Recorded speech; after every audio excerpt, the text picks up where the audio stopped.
There's no place like the Qube.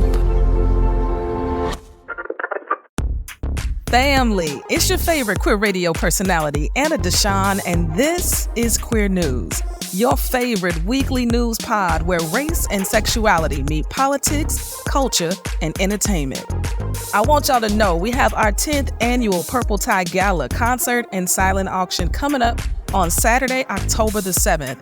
I started this gala when I turned 30. Child, now I'm 40. That's a thing, and we're celebrating our 10th anniversary. In Chicago, come join us. Not in Chicago. You can participate in our silent auction. It's online. This year, we're giving back to One Roof Chicago. One Roof Chicago is an initiative to build a welcoming and inclusive intergenerational community for older adults and young people most in need of affirming housing, meaningful connection, and career development. Don't you want to give back to that? I know you do. So you can get a ticket, you can donate a ticket, or you can make a donation directly to the organization. Check the link in the show notes. Now, if you enjoy what you hear in today's episode, consider joining the QCrew. The QCrew is our queer news community. Your recurring monthly donation will help supplement the cost for the podcast hosting, editing, marketing, PR, travel. Child, it's a lot, okay?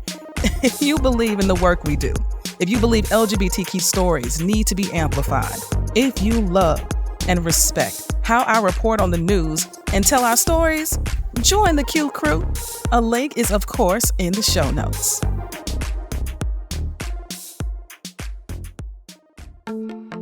Now for the news. Tennessee has elected its first trans woman lawmaker in the state's history. GLAAD convened some of the best Black queer creatives in the country, and y'all, I was there. And it's Hispanic Heritage Month, so we're going to show love today and every week this month by highlighting some Latinx LGBTQ heroes. Today, we're going to celebrate Angie Xtravaganza. So stay close, because after this quick break, I'll be back with the news. Let's go. What has 144 players, 12 teams, and one league that you should tap into? If you guessed the WNBA, you already know. If you didn't, we'll get you up to speed real quick. My name is Money, and this is Rebound Revolution, bringing you the revolutionary on and off the court happenings in the W. Join me and a special guest each week as we watch them work. Listen to Rebound Revolution wherever you get your podcasts.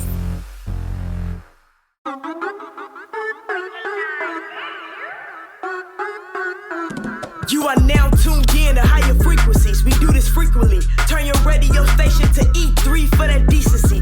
Listen to great music and the latest movement. Safe listening for anyone that's tuned in. Who you waking up to? Anna DeShawn, QCrew and friends. It's that real talk. Online radio with the spins. You caught up in traffic, frustrated. Just check in with E3 to shift your vibrations and get elevated. That's queer radio done right. Choose to be yourself. That's the only way to live life, and that's how it's done here. Just know y'all tuned in to the greatest. Ain't no competition. We ain't worried about the other stations. Check. In politics, Tennessee has made history in favor of LGBTQ rights. Can you believe that? All I've been reporting on for the last year and a half is all of the anti-trans bills coming out of Tennessee. I mean, they've introduced 26 just this year. But not today. That's not what we're talking about today. Today, we're talking about Olivia Hill, a trans woman who has won a seat on the Nashville Metro Council. This makes her Tennessee's first trans lawmaker ever in the state's history. The city council serves as the city's primary legislative body. And now there's trans representation? Come on. In Tennessee? Congratulations, Councilwoman Hill. You did a thing. You did a thing. In culture and entertainment news, I want to tell y'all about my time this past weekend. Y'all already know how it is when I'm traveling. I tend to incorporate my experience into the pod, right? Because it's typically queer. And this weekend was especially special. I had the honor of being part of GLAAD's first ever Black Queer Creative Summit. It took place in LA and gathered 150 of the best Black queer creatives across the country. From my understanding, 500 folks applied. They accepted 150, and there were 7 of us from the Midwest. I think I may have been the only person from Chicago. I know Detroit was in the building. Omaha, Nebraska was in the building. You know, I gotta show love to my Midwest peeps. And it's so dope because when GLAAD put out the application, the call for applications, I didn't see it, but my BFF did. He sent it my way, like, you better apply. I said, say less. Okay, I applied. And when I got word that I was accepted, I was really blown away. I was so excited, anxious, whenever you go into new spaces, right? But just so excited for the possibilities of the thing, to be sharing space with some of my favorite creators, right? There are so many of us out here doing our own things. And so to be considered part of that magic is pretty freaking special, period. And let me tell you about this program, okay? GLAAD covered all of our costs, all of them. Travel, hotel, food, everything. When I arrived, they actually had a driver pick us up from the airport. Like, there was somebody there with a placard with my name on it. It was the dopest thing on the planet. Big ups to Joe. He got us to the hotel safely. Okay, I've never had a driver in my life. It was such a cool experience. I met my first cohort homie actually at the airport, Eliza Turner. She actually co-produced Charlene Carruthers' film, The Funnel. And that's so dope because Charlene is from Chicago, known her from community spaces for a really, really long time. And so for Eliza to be the first person I met, it felt like the universe said, this is exactly where you're supposed to be. So dope. And that was only the beginning. That was the first 30 minutes of me landing in LA. When we got to the hotel to check in, I could tell it was so organized, so well produced, so well done, so thoughtful, okay? And I'm a Virgo. I love everything about that. When I told one of my homies, okay, that I was going to the summit and that it was going to be in LA, she was like, I hope you have a good time, okay? Because LA people can be, I was like, I know I'm going to have a good time. I'm manifesting an amazing time. This is going to be everything that I imagine. And she was like, okay, I hope so. Now, I have no doubt that some of that is true about LA. I get it. But that is not what this was. This was different. We were all there to learn from each other, support each other, learn from experts they brought in, figure out how we can work with each other going forward. There were so many disciplines of art, musicians, animators, filmmakers, podcasters, actors, directors, producers, screenwriters. I mean, everything you ever needed for a creative project was in that room. It was at this summit. Literally handing my phone to someone and us doing the whole follow on IG thing was so normal. Like, it was just what was happening. Nothing even needed to be said. Follow back. It was beautiful. And for me, it was really surreal too. Like, really surreal. Being in a space with some of my favorite creators like Trav with Queerency, Kai Thomas, Dina Williams, DJ Liquid, you know? Leaders like Kiera Johnson, David Johns, Marjorie Harris, artists I've interviewed but never met in person, like Never Ending Nina, Adomiko, and Vincent.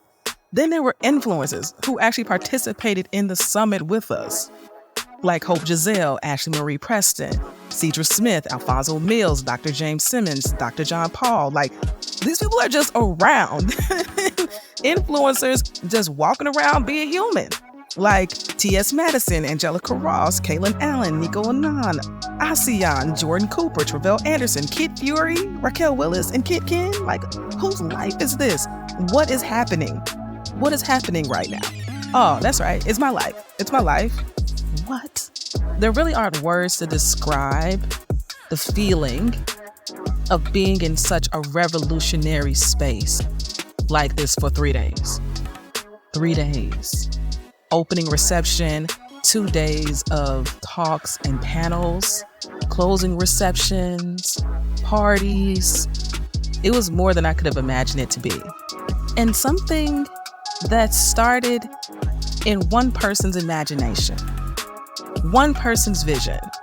And none of us can say thank you enough to not only GLAAD, but DeShawn Usher. DeShawn joined GLAAD in 2019 as Communities of Color and Media Director. And this is his baby. This is his vision. Something that started in his imagination came to life this past weekend. And I got to squeeze a little bit of his time to talk to him about it. Hear what he had to say. It's pivotal. It's important. It's needed. It's affirming. It's healing. It's so many words that when people think that the world has told them no, and the world has not or that they don't fit in, or like people just don't understand, or that and I think about alone. I don't know why I'm standing out a lot right now, but I think part of it is that everything that I've done within my career is centered around community. And oftentimes people are told that they are part of a community. And oftentimes those communities don't exist. And it's hard to show people a community if you've never seen a community like you.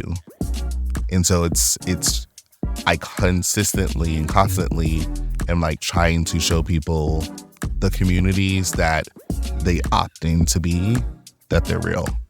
And that once you're a part of that community, it's your responsibility and your due diligence to bring other people along as possible to be there's a real community of people that are like us and not like us and are doing different stuff and doing the same stuff, but there's a network that can be built. There's a network that we can support each other. The goal for this summit literally was that if someone came here, that they would be able to walk away with everything they need for whatever project they want to create.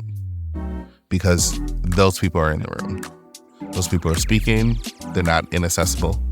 The people are here because they want to be here. The programming of all of this is literally, one of the speakers was talking about by design. And it's if we had to design a program for Black queer creatives, what would it look like that they all would need?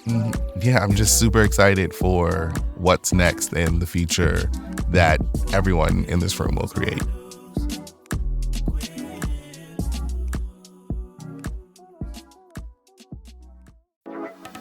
I can't wait to see what happens next. I met so many people there who are interested in podcasting, who are interested in creating projects, people that I pitched. My friend Trav from Queerency, and if you're not following Queerency, you should go do that today, right now. Go do it. Trav was we're going to look back on this in 10 years and say, I remember when, and look at us now. I feel that. I feel that in my bones. Because you cannot be what you do not see. And in that room, what I saw was magic. I saw possibilities. And DeShawn brought that to life with an amazing team at GLAAD. Julian was always right there, and the entire team from GLAAD. Thank you. Thank you. Thank you for your kindness, for your care, for your affirmation, for your thoughtfulness. I mean, it was just all of that. I'm still processing, and I hope y'all can hear that. But at the end of the day, thank you.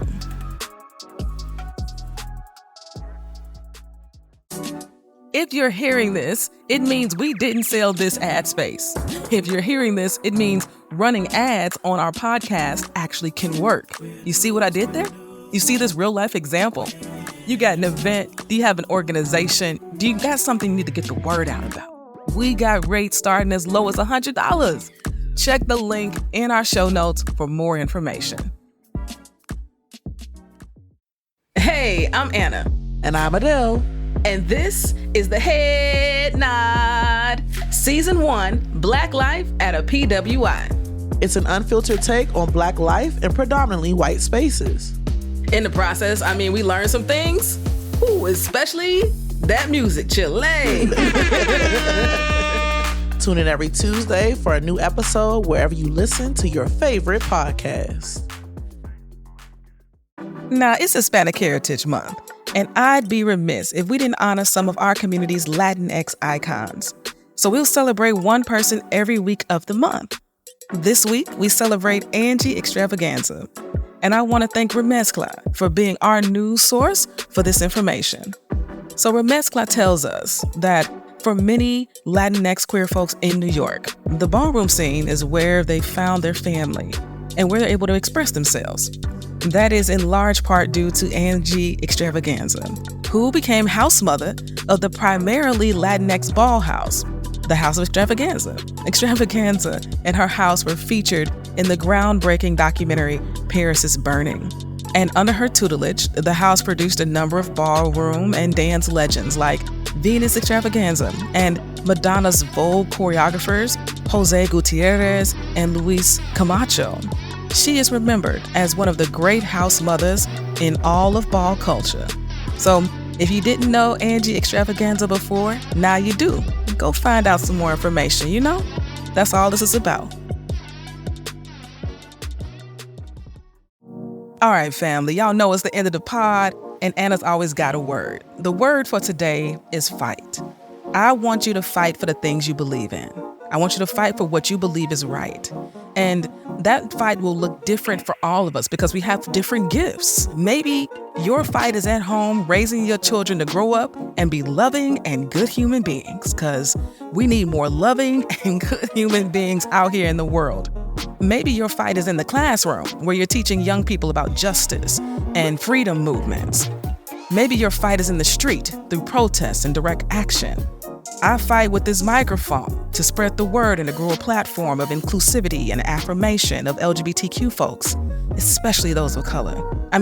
I can go on and on, but I want you to fight how you need to fight. Just don't stop fighting for what's right, okay? Now, till next week, family. Peace. If you enjoyed what you heard, rate and review us inside your favorite podcasting app.